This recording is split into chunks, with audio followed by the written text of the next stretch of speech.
primero la prevención del conflicto, lógicamente, y luego la gestión del conflicto, ¿vale? El primero que vamos a ver, bueno, esto es aproximadamente las cifras con las que hoy contamos. El número de fallecidos, de los cuales 16.500 son residencias de ancianos, de 5.457 residencias que hay en toda España, ¿vale? Actualmente ya hay 121 diligencias civiles y 110 penales instruidas por la Fiscalía General del Estado y el fiscal delegado de Protección del Mayor, ¿de acuerdo? Estas son las que hay actualmente. También hay plataformas, hay ciertos bufetes que están creando fundaciones y plataformas para el defensor del paciente, para el defensor del mayor. Bueno, digamos que la frase a río revuelto de ganancia de pescadores, se está creando ciertas plataformas para generar demandas colectivas contra diferentes sectores, ¿no? Y creo que, sinceramente, un sector que se va a ver afectado en este caso, lógicamente, es el Estado, por reclamaciones por daños y perjuicios, tanto de familiares como de proveedores y personal externo de la residencia, responsabilidades contractuales, van a tener problemas por denuncias por la Ley de Prevención de Riesgos Laborales o por el propio Estatuto del Trabajador y luego, lógicamente, la responsabilidad civil del Estado. Esta sería precisamente una reclamación que tendrán que hacer muchas residencias, sobre todo las públicas y las privadas, por quizás esa falta de protección que creemos que han sufrido, que hemos sufrido todos en general, ¿no? Y como consecuencia de la pandemia. El Estado tiene una responsabilidad civil que responde con, lógicamente, o responsabilidad civil o también llamada responsabilidad patrimonial del Estado y estas podrán hacer una acción derivada que en este caso no sería frente al Estado, no frente a, en este caso, el sector de residencia.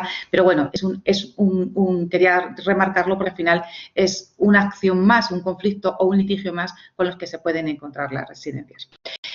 Con este panorama, ya os digo, actualmente todavía no ha terminado esa situación, estamos en estado de alarma y ya tenemos este número de diligencias. Esto es por parte de estos de oficio, no estamos hablando de particulares, familiares o trabajadores o personal externo o proveedores de las residencias, eso está dentro del ámbito puramente privado. Estas diligencias civiles y penales son a instancias de la Fiscalía General del Estado, ¿vale? Y su delegado de protección de personas mayores. Con esto, bueno, ¿qué es lo primero que os he dicho, que os he comentado? Una prevención y prevención del conflicto, ¿no? Y contención del conflicto. Antes de que aparezca, de que estemos con el conflicto o que pueda aparecer, vamos a gestionar la prevención y, sobre todo en este caso, más la contención. Creo que la prevención es lógicamente un apartado que todo organización debe tener implantado dentro de su estructura organizativa, con objeto precisamente de que antes de que se aparezca el conflicto ya se pueda, hay muchas alternativas y muchas herramientas para su prevención. Y en este caso, en el que nos encontramos, creo que lo que deben tener este tipo de organizaciones de residencias es un plan de contención del conflicto, ¿de acuerdo? Porque yo creo que ya el conflicto ya están latentes, la mayoría de ellos. Ahora solo falta que, bueno, pues que una vez que volvamos a una normalidad deseable posible, pues se puedan y se apuren ciertos sistemas como el judicial o ciertas herramientas, pues lógicamente todo el mundo va a ir una vez que ya esto es la ley de Maslow, una vez que ya entienden que lo peor ya ha pasado, la crisis sanitaria ya la hemos cubierto y se ha pasado el mayor peligro, lo próximo va a ser, lógicamente, pedir las responsabilidades en este caso crea conveniente. Por lo tanto, el conflicto ya está latente, ¿vale? Ahora creo que en este tipo de organizaciones y en este caso las residencias deberían tener un plan de contención del conflicto. Nosotros desde la escuela llevamos muchos años y, bueno, la escuela con la que trabajo lleva muchos años trabajando con residencias. Conoce muy bien el sector y en su momento se estableció una herramienta para las residencias de ancianos que se llama el conflictómetro, ¿vale? Que lo hemos visto aquí, ¿verdad? Este es el conflictómetro. Lo que hacemos es, a través de un estudio en se toma la base de unas 50 a 100 residencias y sobre esa base se plantean una serie de preguntas a directores de residencias, mandos intermedios y personal de base. Es a base de una encuesta en la que se valora, se preguntan sobre los posibles conflictos que nosotros pensamos que puede haber, ellos valoran el nivel de conflicto en esa residencia, establecemos herramientas de solución, si ese conflicto ya se ha dado, qué recursos han obtenido y han tenido para gestionar el conflicto e incluso le proponemos herramientas. Entonces, con eso elaboramos lógicamente un trabajo en el que conocemos el sector, conocemos qué tipo de conflictos son los más habituales e incluso la forma y manera que cada organización en concreto tiene la forma de gestionarlo.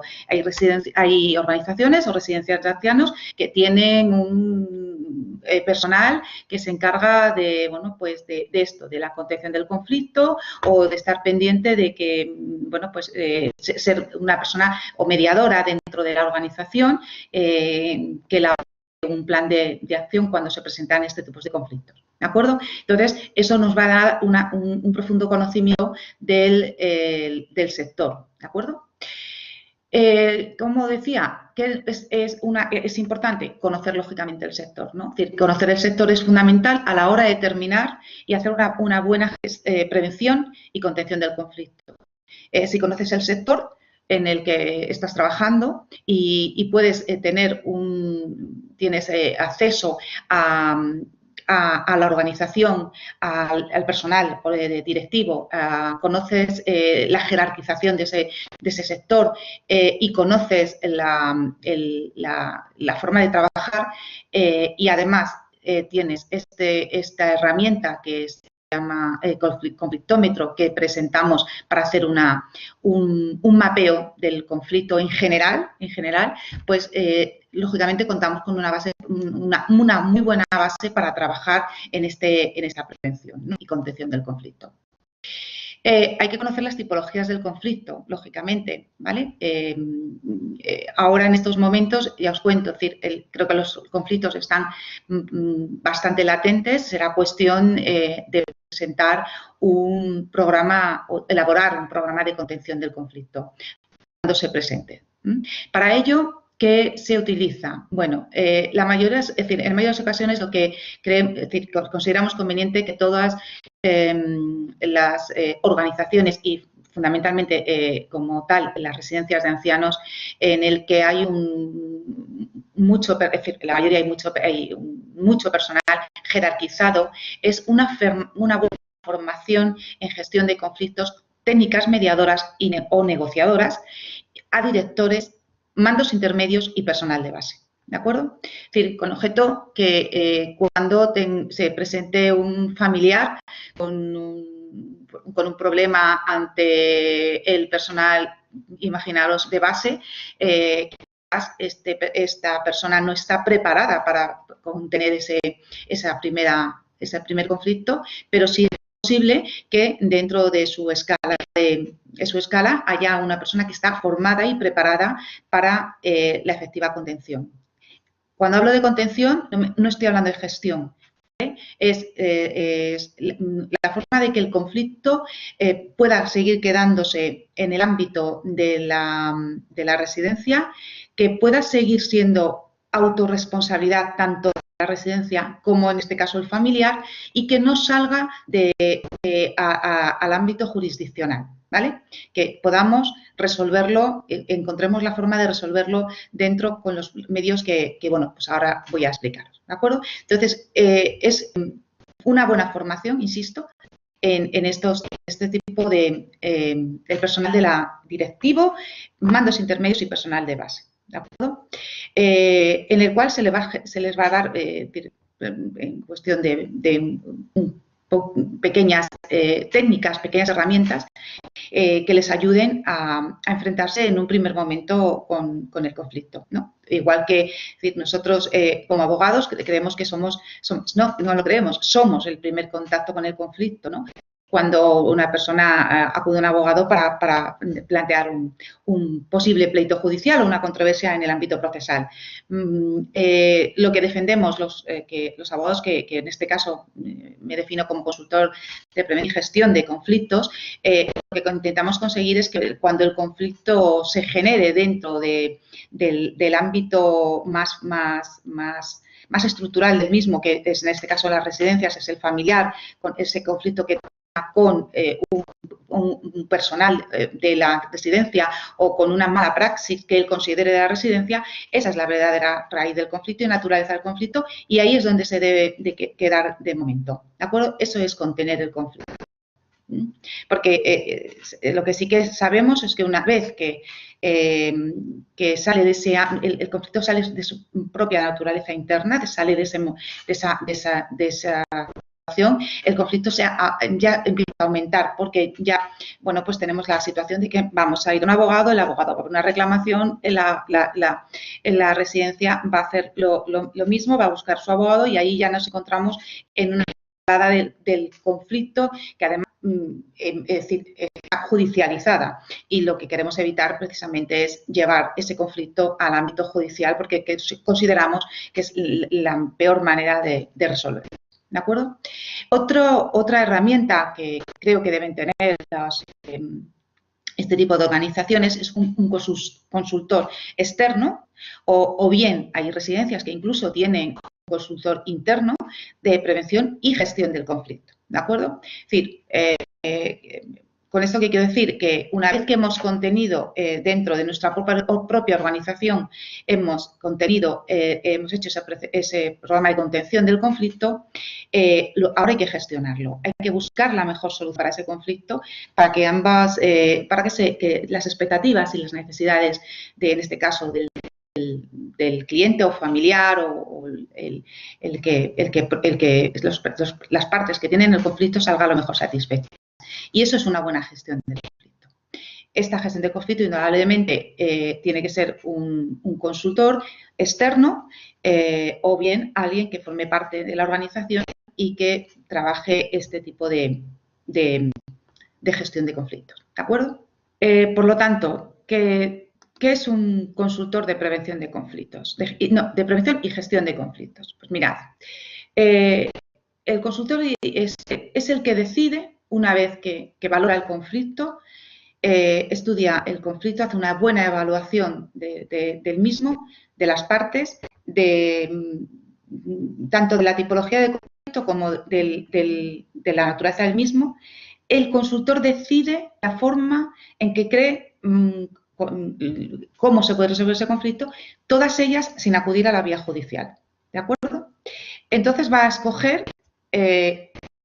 lógicamente, con una buena evaluación del conflicto y, por supuesto, con la aquiescencia de ambas partes, van a escoger cuál es el mejor método para resolver ese conflicto. ¿Qué hacemos para saber qué método o qué proceso alternativo de resolución de conflictos es el más adecuado para el tipo de conflicto que se nos presenta?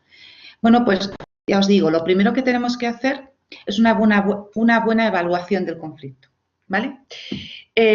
¿Os acordáis que os he comentado que teníamos precisamente en residencias de ancianos y porque eso es con el que trabajamos mucho, el conflictómetro? Es decir, ya esto nos va a dar muchas variables del conflicto y vamos a enfocarnos muchísimo mejor en esta tipología.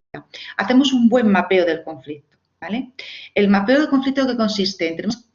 Tenemos que evaluar cuáles son los elementos del conflicto y qué tipo de conflicto, ¿vale? Es decir, el consultor de prevención y gestión de conflictos tiene que tener una formación exquisita y en todo lo relativo a la evaluación de conflicto, tipología de conflicto, gestión emocional, habilidades comunicativas, etcétera, porque es lo que va a generar cualquier tipo de proceso alternativo a resolución de conflictos, ¿vale? Dentro de los elementos del conflicto, tenemos varios modelos, ¿no? Es decir, tenemos que hacer un estudio de todo esto, ¿vale?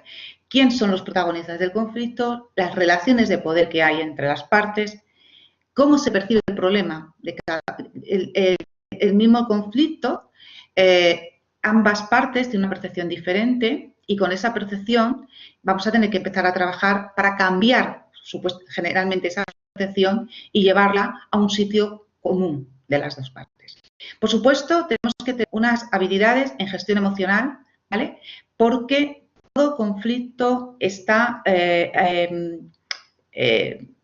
enmarañado por un conjunto de emociones y sentimientos que hacen que, lógicamente, las personas no objetivicen y racionalicen el problema. En fin, tenemos que saber trabajar para pasar de la emoción a la razón, porque ahí es donde vamos a encontrar la solución en ese momento. Pero para eso, lógicamente, tenemos que tener una buena formación en gestión emocional para saber en cada momento cómo tratar el problema que tenemos entre medio. Esta gestión emocional, en un primer principio, es decir, básica, sería una formación que también tendrían que tener aquel personal dentro de la organización que está en la parte de más contención del conflicto, ¿vale?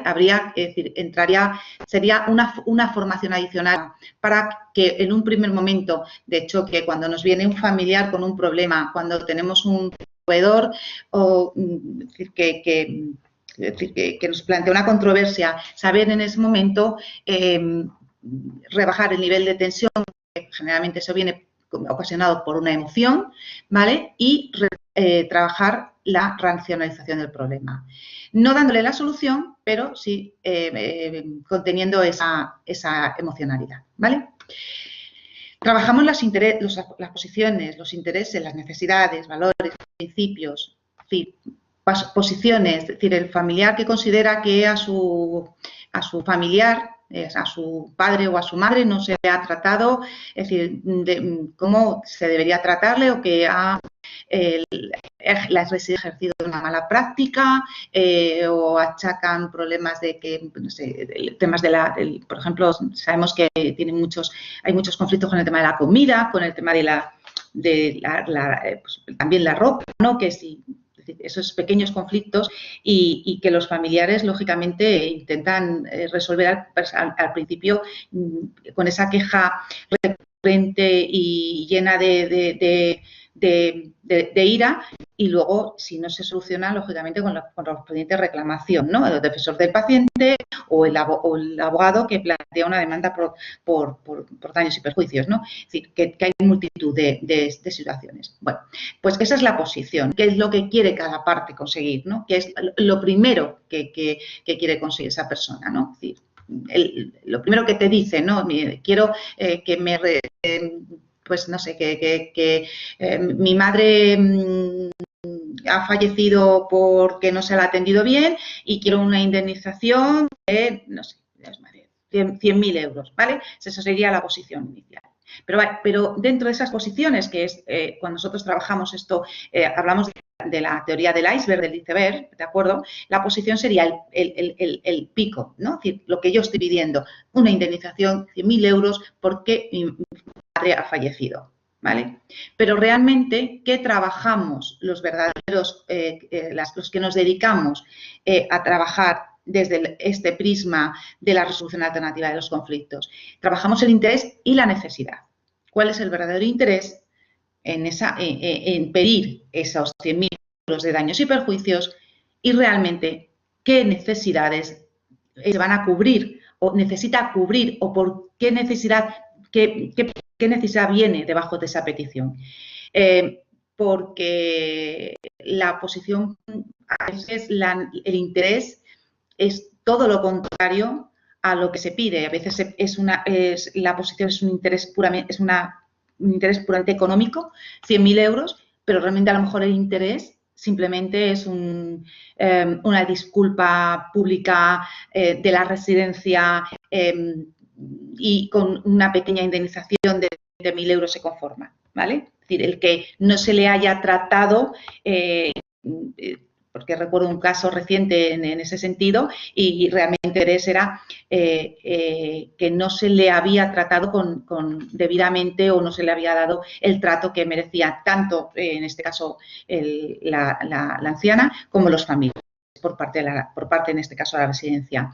Al conseguir llegar al verdadero interés de este cliente no era tanto el dinero, ojo, sino esa disculpa pública o ese reconocimiento por parte de la residencia de no haber actuado conforme a los criterios que deberían haber actuado y haberlo reconocido públicamente frente a esta parte, pues hizo que, lógicamente, ese valor económico se disminuyera en muchísima cantidad. ¿Cuál era el interés de la residencia? Lógicamente, no abonar esa barbaridad de cuantía económica, ¿no? Y, lógicamente, por otro lado, también hay una necesidad de la residencia que se le hizo ver a la residencia de ese activo valor que se adquiere muchas veces cuando se es capaz de autogestionar un conflicto dentro del ámbito de la organización que no salga fuera ni decir, las amenazas de los medios o incluso cuando es un procedimiento judicial, el procedimiento judicial es público y a veces la confidencialidad que nos otorgan este tipo de procesos genera muchísima confianza a este tipo de organizaciones. Y creo que en estos momentos que estamos viviendo es uno de los activos o valores que deberían asumir este tipo de sectores, ¿no? El generar y ganar otra vez esa confianza frente a la sociedad y al público en general, ¿no? Por la situación que estamos viviendo, ¿no? Y luego trabajar los valores y los principios, ¿no? Creo que, es decir, toda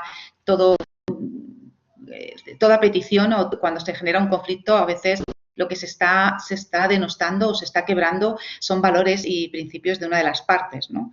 En este caso, por ejemplo, que os he comentado, pues al final estamos hablando casi de valores, ¿no? Es decir, el valor del compromiso por parte de la residencia, de la confianza que se había roto con la residencia, esos valores que de alguna manera ellos no se habían visto, que se les había totalmente roto con respecto a la relación que tenía con la residencia.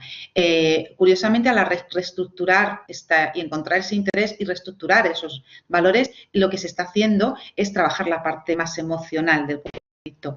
Y una vez que trabajamos eso, ¿a dónde vamos a llegar? A la parte más racional. Y ahí es donde vamos a encontrar el espacio donde vamos a encontrar un acuerdo consensuado, en la parte más racional de las personas, ¿vale? Pero para eso tenemos que hacer un barrido de la emocionalidad, localizar intereses, necesidades y los valores y principios. Hemos hablado de elementos del conflicto, que son estos, y ahora vamos a hablar de los tipos de la tipología del conflicto. Tipos de conflicto, ¿no? Vamos a hablar de que vamos a tener que conocer la dinámica del conflicto, el tipo de relación y el tipo de comunicación. Bueno, a ver, en este caso, claro, al hacer el mapeo del conflicto, pues nos vamos a encontrar pues con muchísimas situaciones. Si estamos hablando de una queja de un familiar con un personal de base, por ejemplo, con un auxiliar porque considera que no está haciendo que a su familiar no se le trata de la forma que él piensa, pues lógicamente la dinámica del conflicto es diferente si estamos hablando de una petición frente a una residencia de una indemnización de daños y perjuicios por un fallecimiento en el que, sin embargo, la dinámica del conflicto es completamente diferente. La relación entre residencia, en este caso familiar, el caso de una causa indemnizatoria, es una relación de poder.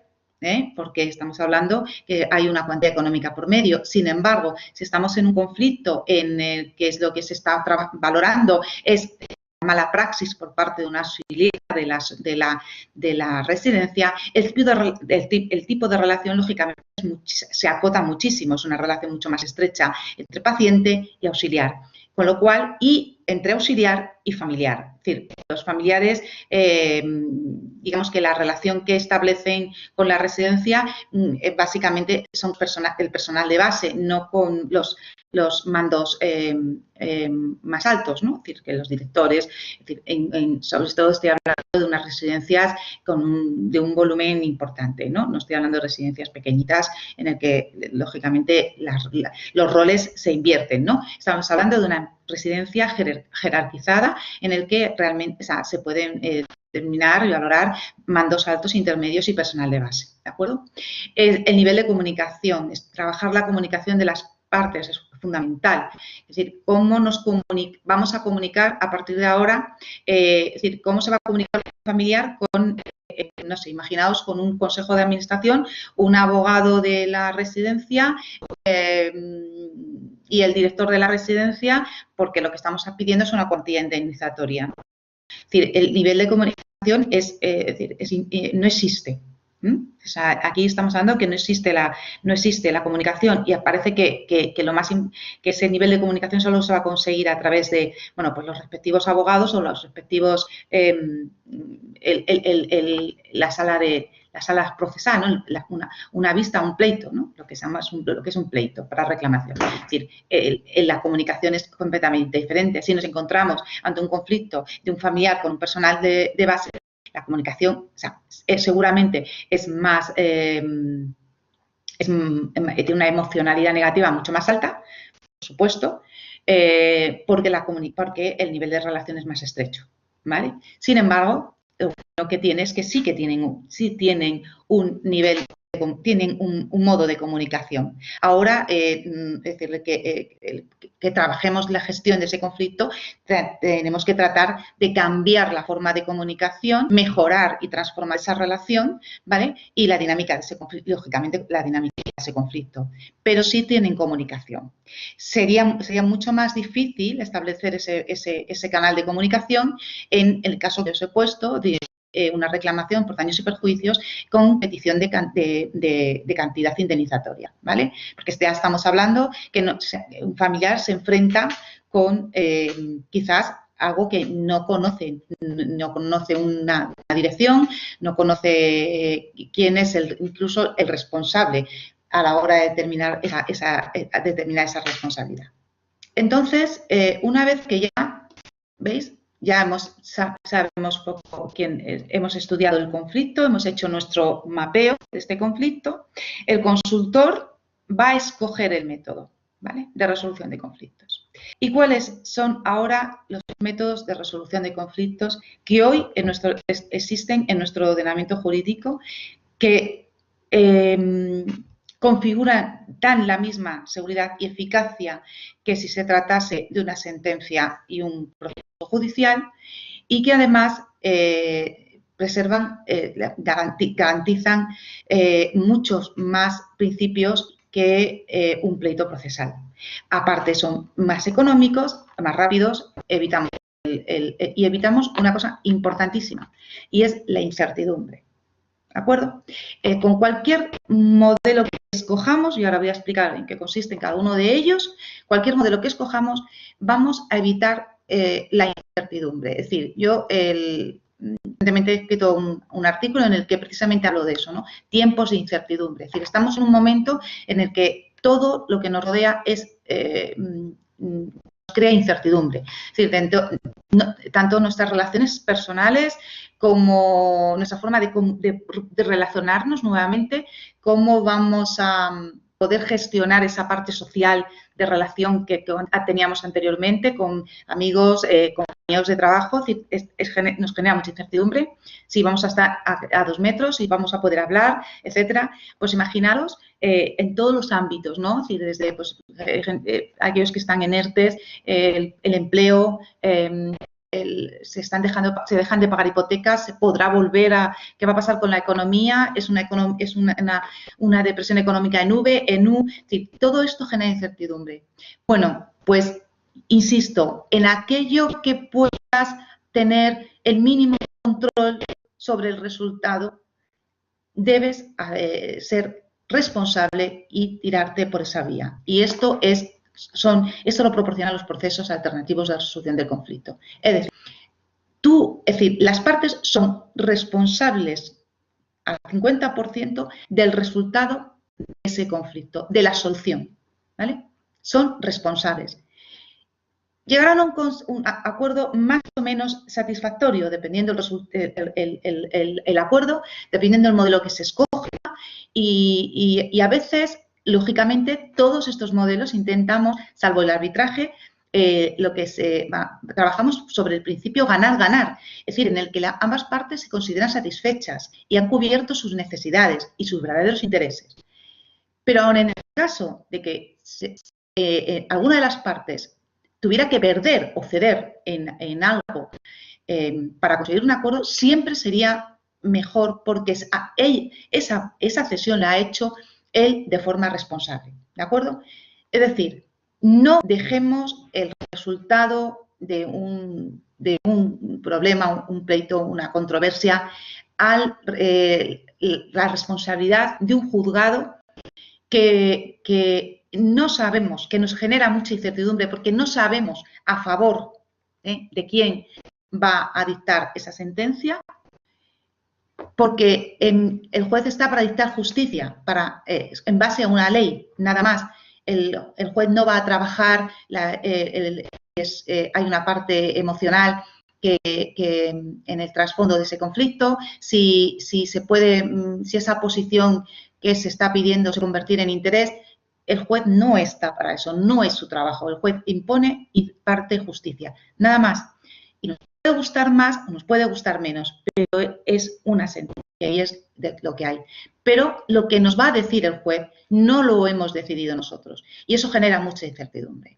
Por eso insisto que en aquellas situaciones en las que podamos asumir el control o el mínimo control sobre ciertas situaciones, tenemos la autorresponsabilidad de hacerlo. Es decir, que además esta situación de crisis brutal, de pandemia a nivel mundial que nos ha descolocado a todos, creo que debe modificar los códigos de conducta de nuestra sociedad.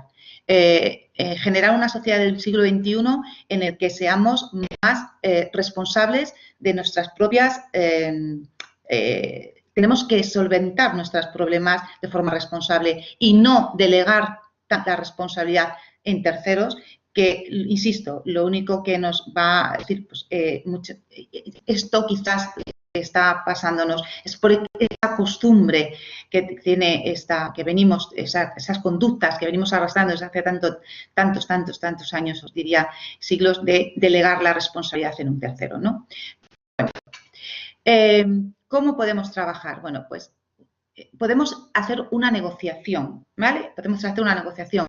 ¿Qué es una negociación? Pues la negociación es un proceso alternativo de conflictos. Insisto, yo voy a aplicar procesos alternativos de conflictos. Las partes sienten que cuando termina, sienten que sus respectivas necesidades han sido satisfechas suficientemente. Ojo con lo que digo cuando digo satisfechas suficientemente, porque luego diferenciaré con esto con la mediación, ¿vale? Para negociar las bases y siempre van a ser prácticamente las mismas en todos los procesos alternativos, pero se cambia el paradigma.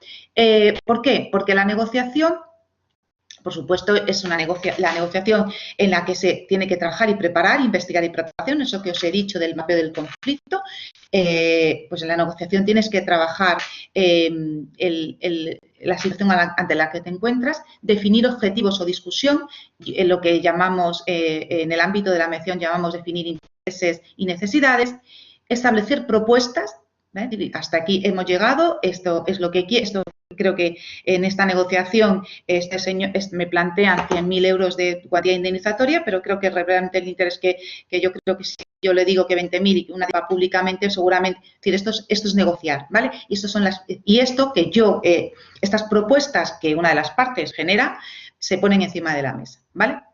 Gestionar las emociones. lógicamente. También en una negociación, un buen negociador tiene que saber gestionar la emoción, ¿vale?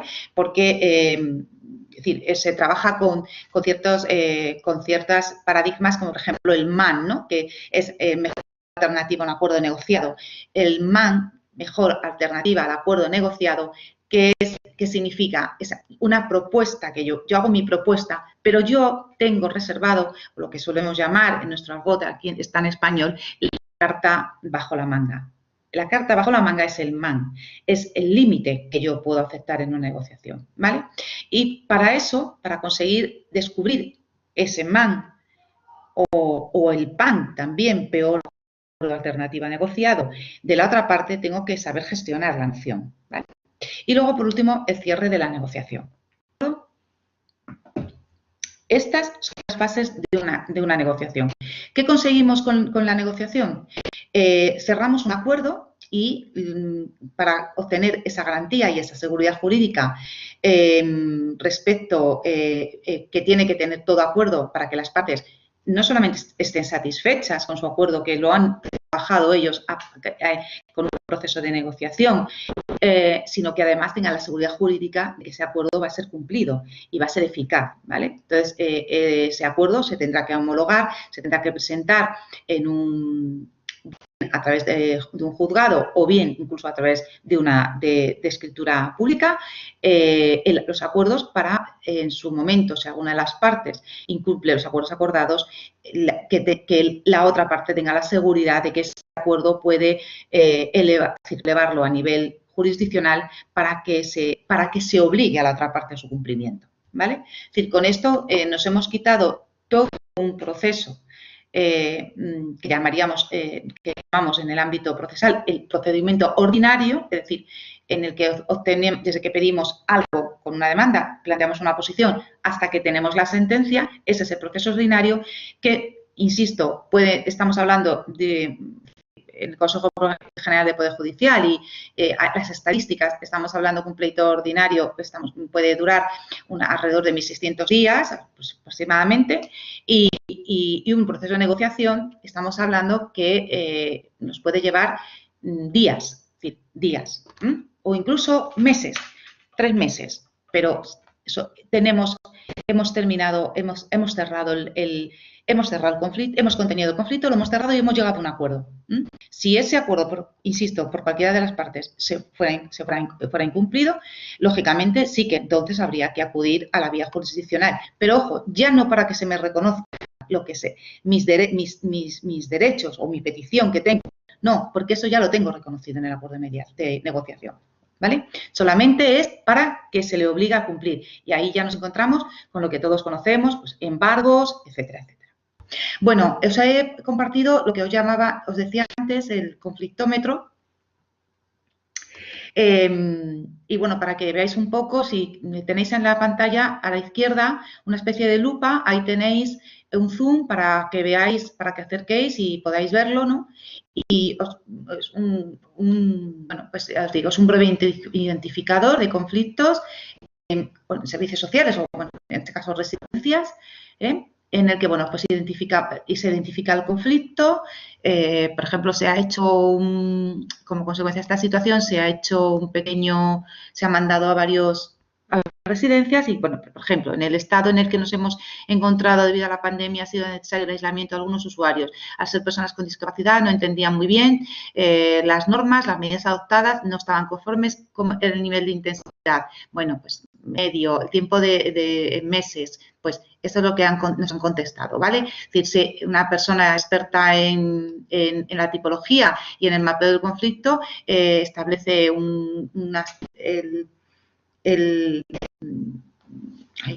perdonad que voy a compartir más, tenía más aquí para compartir, pero para que veáis, este es el conflictómetro, ¿de acuerdo? Y luego, mirad, propuesta de solución, ¿vale? Pues el trabajo de nuestros profesionales con ellos para hacerlos entender, en este caso, las medidas adoptadas, ¿no? Es decir, la valoración que se ha hecho, la solución ha sido interna, en este caso ha sido interna. ¿Cómo? Pues a través de un trabajo de profesionales. Aquí, por ejemplo, la solución interna, ¿cómo? A través de diálogo. ¿Ves? Esto es lo que ellos nos expresan de esos conflictos que ya os digo que surgen, que están ahí, están latentes y que se tienen que autogestionar.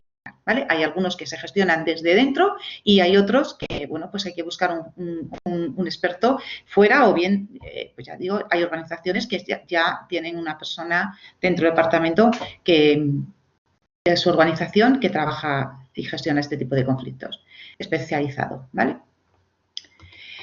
Bueno, vamos a volver a las diapositivas. La negociación, es decir, la que yo trabajo, lógicamente es una negociación integradora, ¿vale? Integradora donde lo fundamental que queremos conseguir es ganar, ganar. Para conseguir una negociación integradora, yo os he comentado que yo soy abogada de origen y soy mediadora, entre medias, negociadora, pero desde la parte más integradora, ¿no? Intento conseguir que las partes salgan satisfechas un 50% en la mayoría de las ocasiones. ¿Por qué? Porque las partes actúan amistosamente, ¿vale? El objetivo es la colaboración y el acuerdo, siempre. Es decir, y la confianza en la otra parte.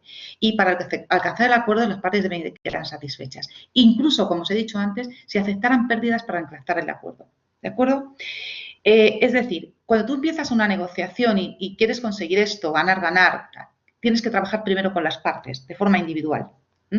No te puedes enfrentar a una negociación sentándote con las dos partes sin haberlas preparado, trabajando pues esa parte de cuál es su man, el man de cada uno, que su mejor alternativa de acuerdo negociado, a establecer haber trabajado sus posiciones y sus intereses y necesidades, haber trabajado sus emociones y una vez que tienes a cada parte bien trabajada desde esta perspectiva, entonces es cuando ya puedes sentarte en una mesa de negociación, ¿vale? Pero primero hay que trabajar la parte más emocional, conocer bien las características de tus clientes y luego sentarte a negociar.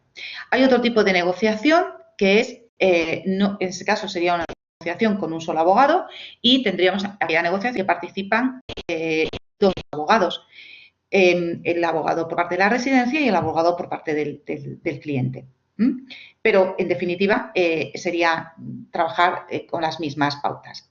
Y eso entraría dentro de lo que nosotros llamamos el derecho colaborativo, que también lo tenéis ahí, ¿vale? A veces, en negociación, en esa negociación integradora, pues, tenemos dos posibilidades, llegamos a un consenso, que es ganar-ganar, o llegamos a un acuerdo, ¿no? Que es ganar-perder, que es en aquellas ocasiones en las que si es un acuerdo que mínimamente cumple mis expectativas, mis necesidades, pero he tenido que ceder en algo, ¿vale? En las negociaciones generalmente siempre se tiene que decir, al final una de las partes siente que ha cedido en algo, pero que con la sensación de que ha ganado más. Es decir, muchas veces no se trata de ganar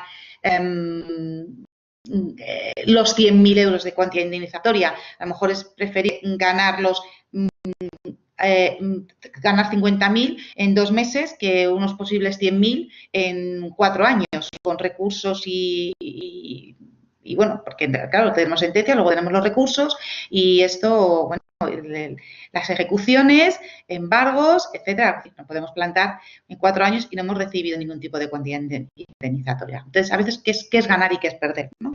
Yo tenía un amigo que cuando decía que cuando se trata de perder, lo antes posible, ¿no? Bueno, es un buen ejemplo para cuando digo que hay veces se llama un acuerdo que no es un consenso, es decir, no hemos llegado a esa posición de 50-50 de ganar-ganar, pero es verdad que lo que pierdo me merece la pena respecto a lo que gano. Gano en tiempo, gano en coste, gano en costes económicos, si soy, por ejemplo, la organización, gano en confidencialidad, porque no sé, ese problema no va a salir de mi ámbito de la organización, puesto que todos estos procesos alternativos de resolución de conflictos todos tienen en común, por supuesto, la confidencialidad. Creo que es fundamental que ambas partes conozcan y firmen, porque deben hacerlo, un documento, tanto en cualquier proceso se tiene que firmar un documento entre las partes en el que aceptan o bien la negociación, o bien la mediación, o bien el arbitraje, o el derecho colaborativo, pero bajo unos principios. Y el de confidencialidad es común a todos. Es decir, esto es un activo para, en este caso ya os digo, para generar una organización con cierta reputación que se vea salpicada por un asunto que puede, lógicamente, hacer que pierda clientes o que, bueno, pues incluso a lo mejor se pueden resolver asuntos sin que se vaya más allá en mandos intermedios y que no salpique a lo mejor a dirección y con posibles pérdidas de trabajo, es decir, que es ganar-perder. Y a veces eso es lo que a las partes, por eso es tan importante trabajar la parte emocional, para que encuentren la objetividad del acuerdo y desde la parte más racional. Porque a veces ya os digo, esa posición tan férrea junto con esas emociones tan generalmente siempre negativas, lo que nos va a dar lugar es a meternos en un proceso largo, tedioso, costoso y que encima cuando termina seguramente no nos va a dar el resultado que veníamos esperando, ¿no? Después de tanto tiempo. La mediación, ¿qué diferencia con la negociación? ¿Vale? Mirad, la mediación es un proceso alternativo, insisto, resolución de conflictos, pero aquí un mediador profesional cualificado ayuda a las partes a encontrar el mejor acuerdo, autocompuesto por ellos y, ojo, aquí tenemos dentro del marco normativo de la Ley 5/2012 de mediación y su desarrollo reglamentario. Es decir, la diferencia entre el negociador y el mediador. El mediador no genera propuestas, no ayuda a las partes a generar propuestas. El mediador es neutral, es imparcial y es, por supuesto, confidencial, ¿vale? El proceso de mediación. Y, por supuesto, la mediación es voluntaria. Huelga decir que todos estos procesos son voluntarios. Yo me levanto de una negociación cuando veo que no voy a conseguir nada y nadie me impide que me quede, me obliga a que me quede. Todos son voluntarios, ¿vale?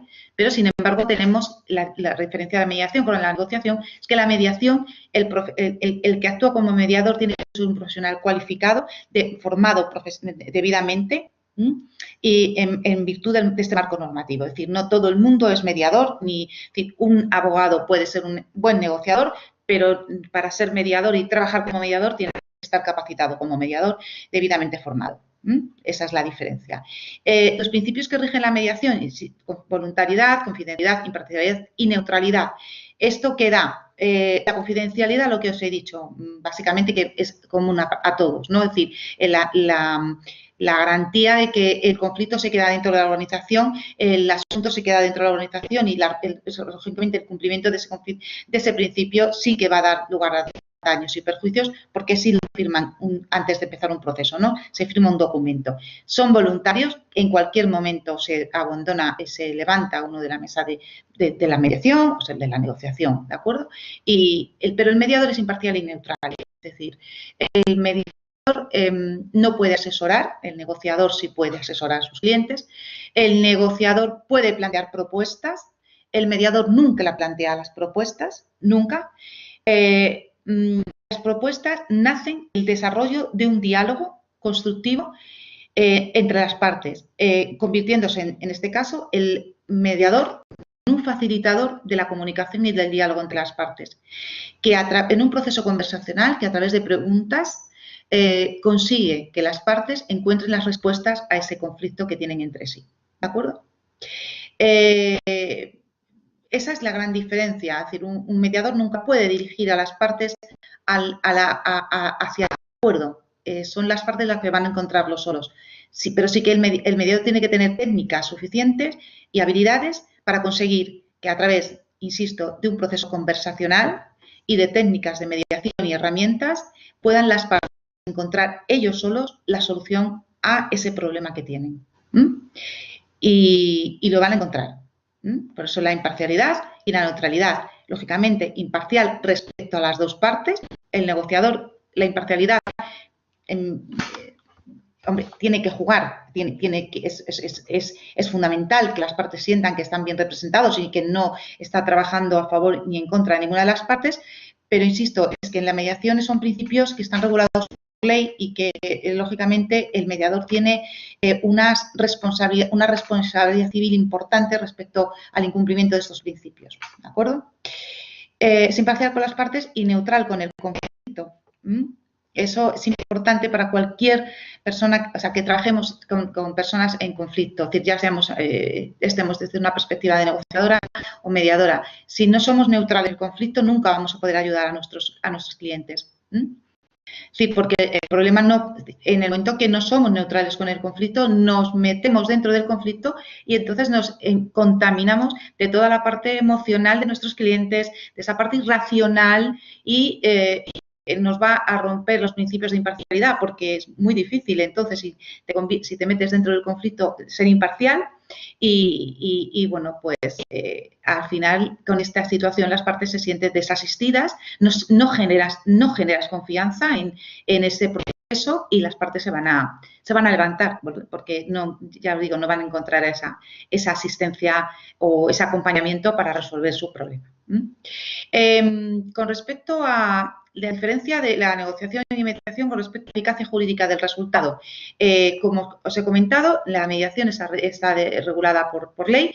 Cuando se termina un acuerdo de mediación, la ley establece en su articulado que para tener esa seguridad jurídica y su valor de acuerdo con si fuera una sentencia, tenemos que hacerlo en un acta final que se llama un acta final de mediación, previamente con lo que llamamos también un acta constitutiva. El acta constitutiva, para que tengáis en cuenta, es ese documento que firmamos con las partes al inicio del proceso, en el que se establecen claramente cuáles son los principios, cuáles son las pautas del trabajo y cuáles son las responsabilidades tanto del mediador como de las partes en el proceso. ¿De acuerdo? Pues con esa acta constitutiva y el acta final se eleva ese documento ante notario, el coste es cero, arancel es cero y con eso ya tenemos lo que sería una sentencia. ¿Vale? Y así viene reflejado en la ley. Con lo cual, esa seguridad jurídica de haber conseguido un acuerdo satisfactorio respecto a sus necesidades y con la absoluta seguridad de su cumplimiento, te da el marco normativo de la mediación porque está desarrollado a nivel estatal, con una ley que es a nivel estatal. ¿De acuerdo? Con lo cual, la mediación, si cabe, tiene un ámbito de aplicación en este sentido más mejorable que lo que se trata la negociación, pues la negociación al final es dirigir un poco a las partes en lo que el negociador cree que es el mejor acuerdo. Y se ha demostrado que si la negociación no está muy bien trabajada, se puede llevar a veces a incumplimientos. Porque lo que os digo que son procesos que desgastan mucho tanto al negociador o mediador como a las partes. Y hay veces que si no eres un buen profesional, lo que estás deseando es terminar cuanto antes y, como yo digo, cerrar un acuerdo con alfileres y, lógicamente, cuando lo trabajas así es muy probable que en breve esos acuerdos se incumplan, ¿de acuerdo? Ahora mismo, cualquier situación o controversia que podáis pensar se puede trabajar con mediación. Y yo, personalmente, prefiero mediación, a una buena mediación, a una negociación, pero a veces cuando haces un mapeo del conflicto y conoces a las partes y conoces la relación de poder que tienen, es muy difícil hablar de mediación, ¿vale? Porque si, por ejemplo, estamos hablando de relaciones de poder en el que es muy difícil, imaginaros, no sé, trabajador en un ámbito organizacional, pues un trabajador de base con un mando intermedio. Es decir, la relación de poder a lo mejor es complicado trabajarlo para ponerlos en un plano de igualdad, como debe ser en un proceso de mediación, ¿no? Entonces, a lo mejor podemos hablar de una negociación, pero por eso es tan importante establecer una buena evaluación del conflicto, trabajarlo bien, hacer un buen mapeo y a partir de ahí decidir cuál es el proceso que mejor conviene para el buen desarrollo de esta situación, por la tipología del conflicto como por las características de las partes. Bueno, luego tenemos otro proceso que es el arbitraje, ¿de acuerdo? aquí el arbitraje a mí es el que menos me gusta porque al final, bueno, tenemos, yo le digo los juicios chicos, lo llamo juicio chico. ¿Por qué? Porque al final es un árbitro en vez de un juez, al final es un laudo en vez de una sentencia y entonces delego en una tercera persona el resultado de mi problema, ¿no? Que al final lo delego en un árbitro en vez de en un juez y me va a dictar un laudo en vez de una sentencia. El laudo tiene carácter ejecutivo, seguridad jurídica, perfecto, está muy bien, pero no se puede, tengo que aceptar el laudo, es decir, no se puede ni recurrir. O sea, solo cabe un recurso ante el mismo árbitro que te ha dictado la resolución, con lo cual, bueno, pues imaginaos el resultado del recurso, ¿no? Es decir, es una revisión, no es más.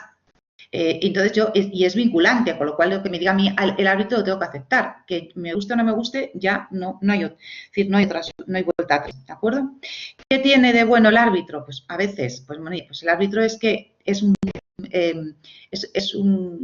técnico, es decir, si tengo un problema concreto, para imaginaros no sé, por un problema de una responsabilidad civil contractual porque me han hecho algo mal en la residencia, yo que sé, un proveedor del sistema de ventilación y he tenido un problema de infección o sea, contaminación, infección en varios pacientes o varios ancianos, ¿no? Es decir, pues a lo mejor estamos hablando que es un técnico en la materia, es un árbitro que conoce mucho el objeto de la controversia y tenemos esa seguridad, ¿vale? Que va a ser una persona que conoce muy bien la materia. Pero eso a mí no me produce ningún tipo de garantía, porque en un ámbito de mediación, un ámbito incluso de negociación, o como voy a hablar ahora, el derecho colaborativo, yo puedo utilizar ese tipo de peritos. Si yo mañana necesito en un proceso de negociación, no sé, sobre sistemas de ventilación, pues yo les hablo con mis clientes y les digo, bueno, pues yo creo que en este punto que hemos llegado, ni vosotros ni yo puedo ayudaros, porque yo no puedo determinar de las responsabilidades si no tenemos una buena pericial, vamos a nombrar un perito y va a venir un perito y va a venir el perito al proceso de mediación. Y nos vamos a someter a lo que diga ese perito. Y le vamos a hacer las preguntas que queramos al perito, tanto las partes como yo como mediadora. Entonces, lógicamente, ya esa parte técnica la tenemos cubierta con un perito dentro de un proceso de mediación. Es decir, a la carta, como nosotros queramos.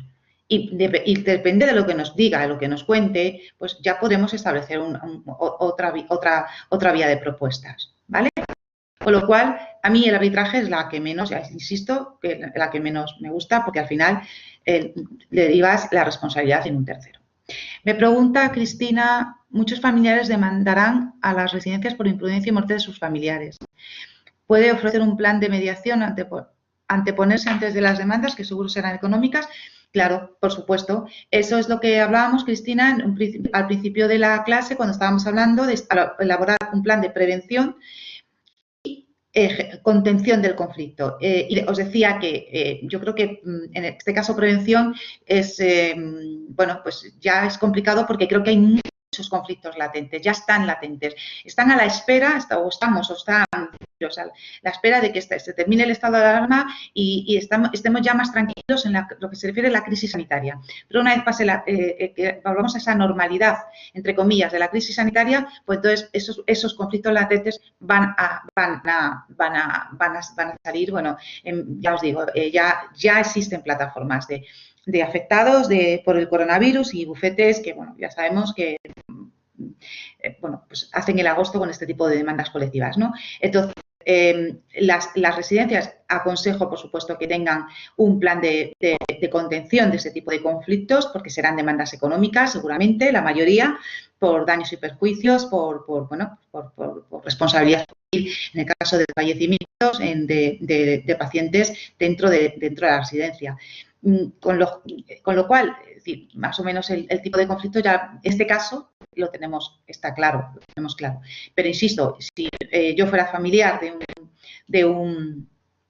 fuera un familiar de un anciano que ha fallecido en estas condiciones y pensara o tuviera algún tipo que en este caso la residencia pudiera tener algún tipo de responsabilidad, que luego se verá si es el Estado el máximo responsable y las residencias podrán demandar al Estado, porque ese es otro es otro litigio, como comentaba una de las participantes.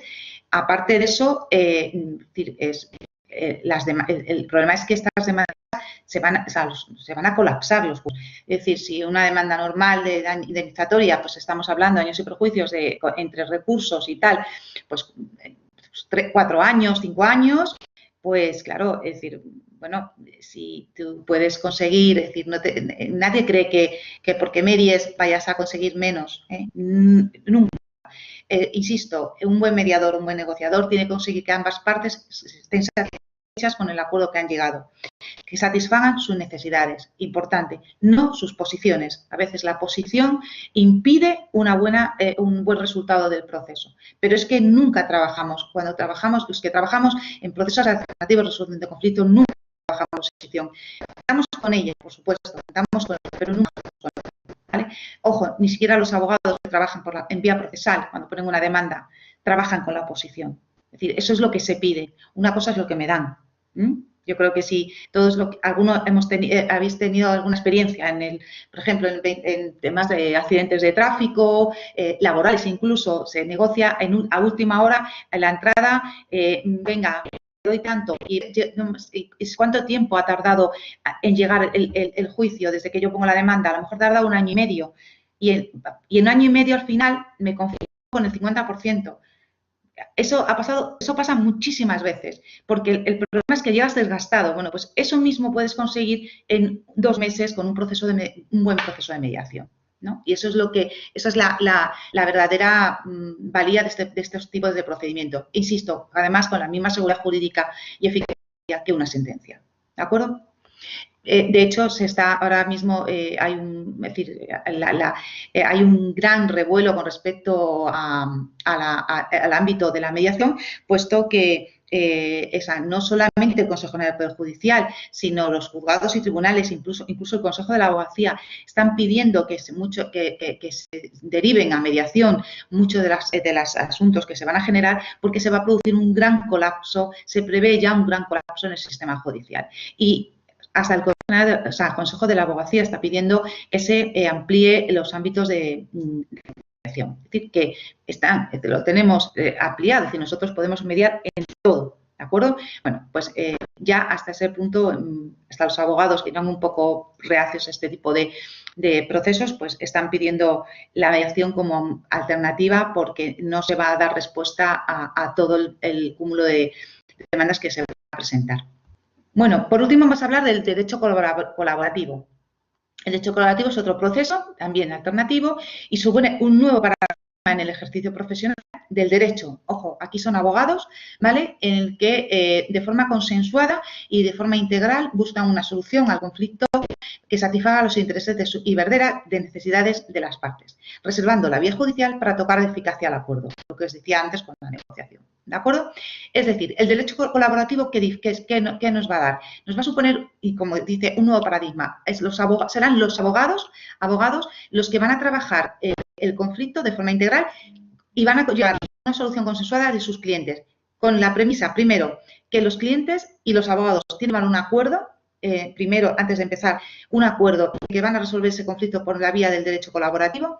Esto implica no ejercicio de acciones legales durante el proceso de derecho colaborativo, principio de confidencialidad, por supuesto, el de voluntariedad por parte de las partes y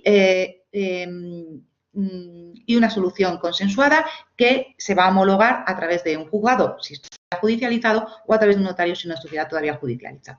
¿Vale?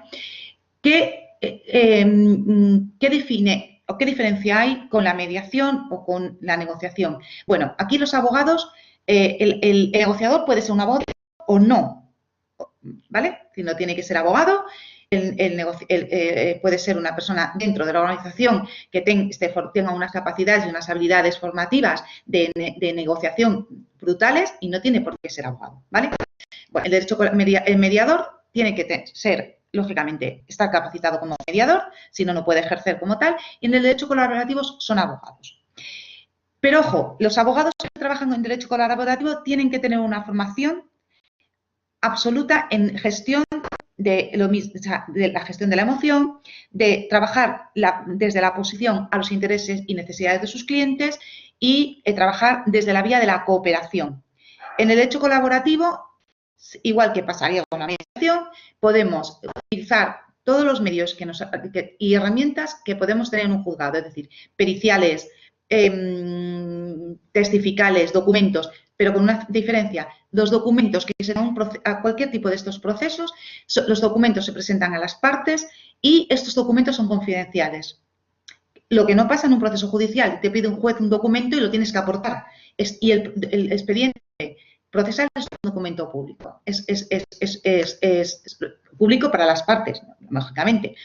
Yo le puedo entregar un documento al mediador, el mediador lee el documento, pero el documento no tengo por qué exhibírselo a la otra parte.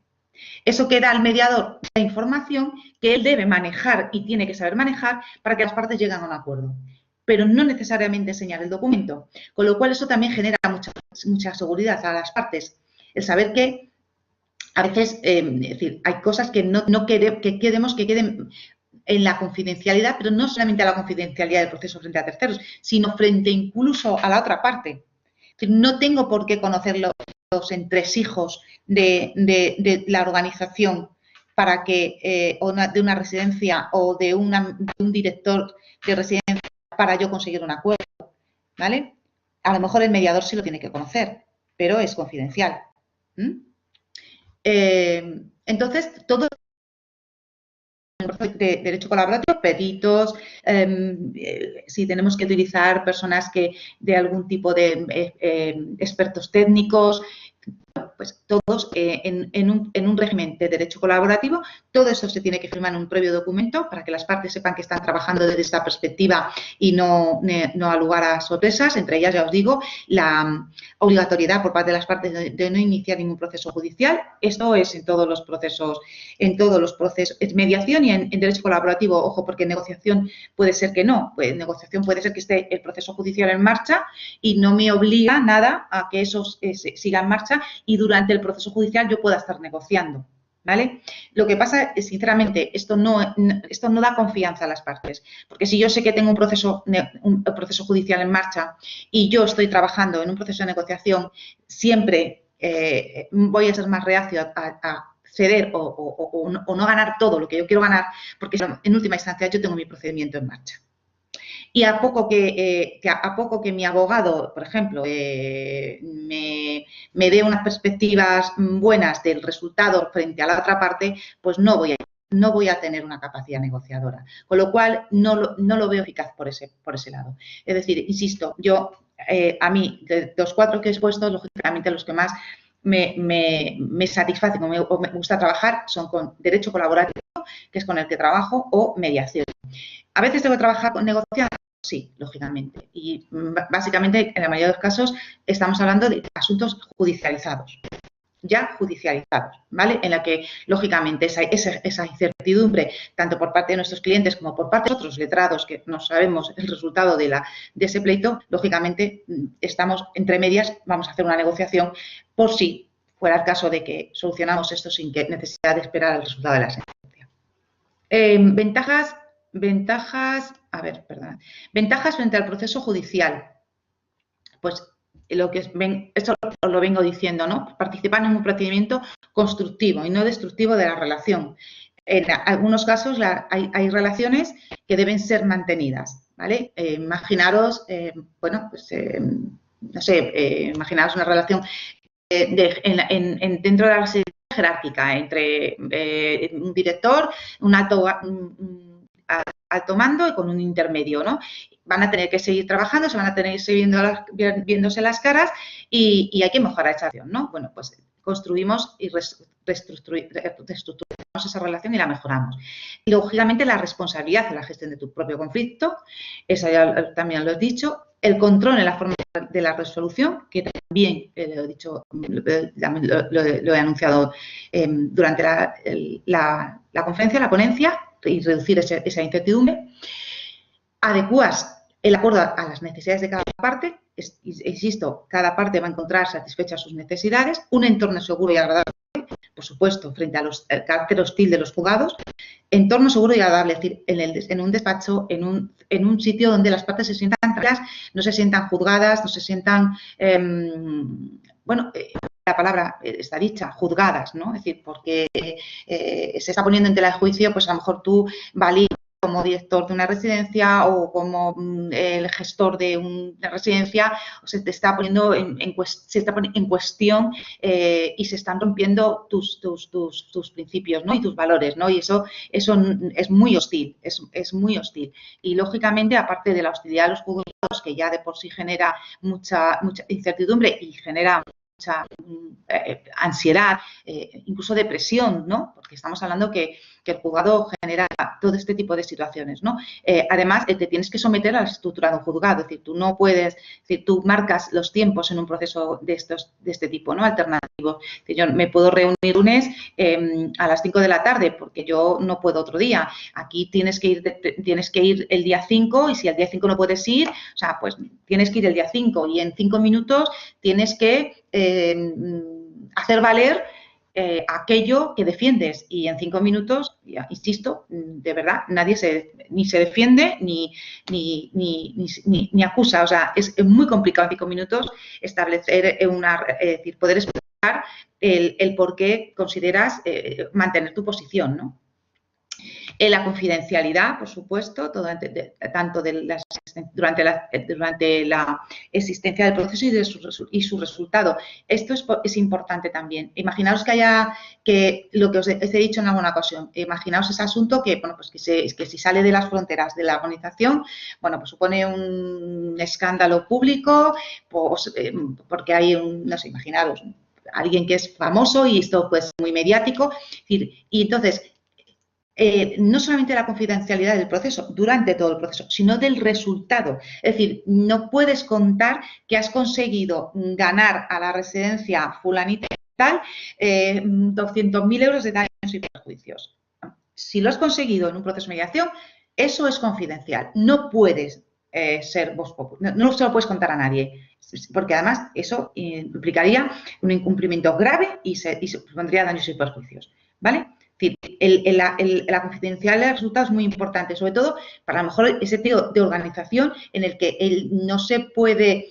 Si yo he conseguido a ti personalmente, contigo, acuerdo, eso no significa que ese acuerdo lo tenga que tener con todo el mundo. Es decir, el tipo, como yo digo, jurisprudencia de vecino. A mí que el juzgado me dio 200.000 euros, anda, no me digas, y es que a mí me ha dado solo 50, y pues que malo es tu abogado o que no. Pues eso es lo que se quiere evitar con este tipo de procesos, esa confidencialidad en el resultado, que es muy importante, en este caso para las organizaciones, para no querer sentar precedentes.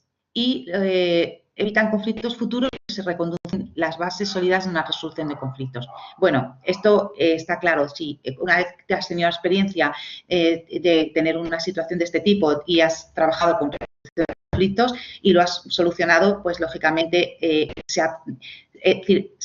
gana en el conflicto, consigues satisfacer tus necesidades y personalmente, de verdad, se gana muchísimo personalmente. Y frente a otra situación, pues vas a trabajar de otra manera y vas a reaccionar de otra manera.